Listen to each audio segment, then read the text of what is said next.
Jueves 3 de abril. Recordando el título de la lección de esta semana, algunos principios de interpretación profética. Texto para memorizar: si no, alábese en esto el que se haya de alabar, en entenderme y conocerme que yo soy el Señor, que actúo con bondad, justicia y rectitud. Porque eso me complace, dice el Señor. Jeremías 9:24. Hoy estudiaremos ¿Figurado o literal?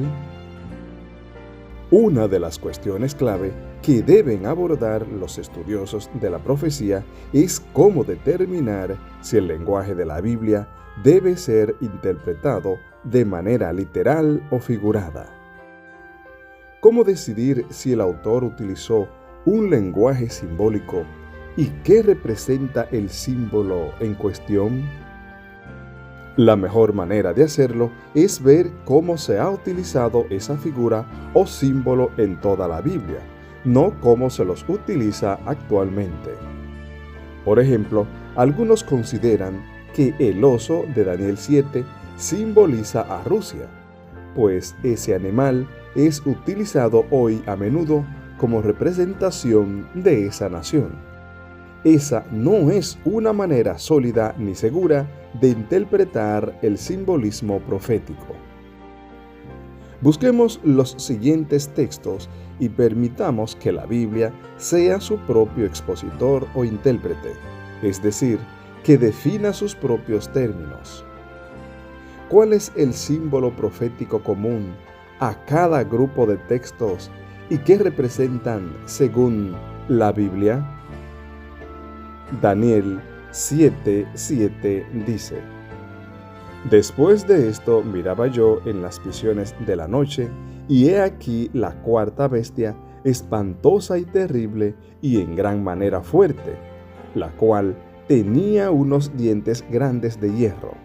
Devoraba y desmenuzaba, y las sobras hollaba con sus pies, y era muy diferente de todas las bestias que vi antes de ella, y tenía 10 cuernos. Daniel 7:24 dice: Y los 10 cuernos significan que de aquel reino se levantarán 10 reyes, y tras ellos se levantará otro, el cual será diferente de los primeros, y a 3 reyes derribará. Daniel 8:3 dice: Alcé los ojos y miré, y he aquí un carnero que estaba delante del río, y tenía 2 cuernos. Y aunque los cuernos eran altos, uno era más alto que el otro, y el más alto creció después. Apocalipsis 1:16 dice: Tenía en su diestra 7 estrellas, de su boca salía una espada aguda de 2 filos, y su rostro era como el sol cuando resplandece en su fuerza. Efesios 6:17 dice: Y tomad el yelmo de la salvación y la espada del Espíritu, que es la palabra de Dios.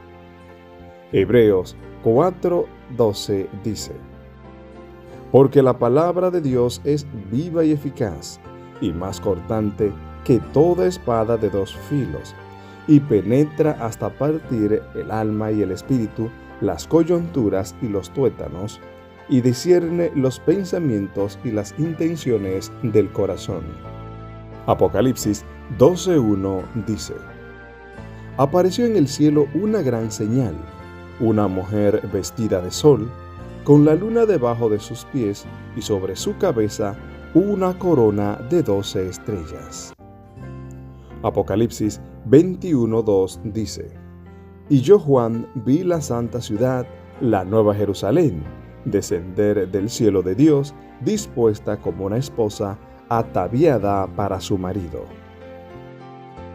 Efesios 5 del 31 al 32 dice: Por esto dejará el hombre a su padre y a su madre, y se unirá a su mujer, y los dos serán una sola carne.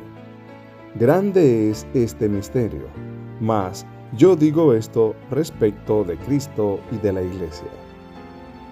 Jeremías 6:2 dice: Destruiré a la bella y delicada hija de Sión. La incertidumbre acerca del simbolismo profético desaparece cuando se permite que la Biblia defina sus propios términos. Por ejemplo, un cuerno puede simbolizar un poder político o una nación, mientras que una espada puede representar la palabra de Dios y una mujer puede ser símbolo de la Iglesia.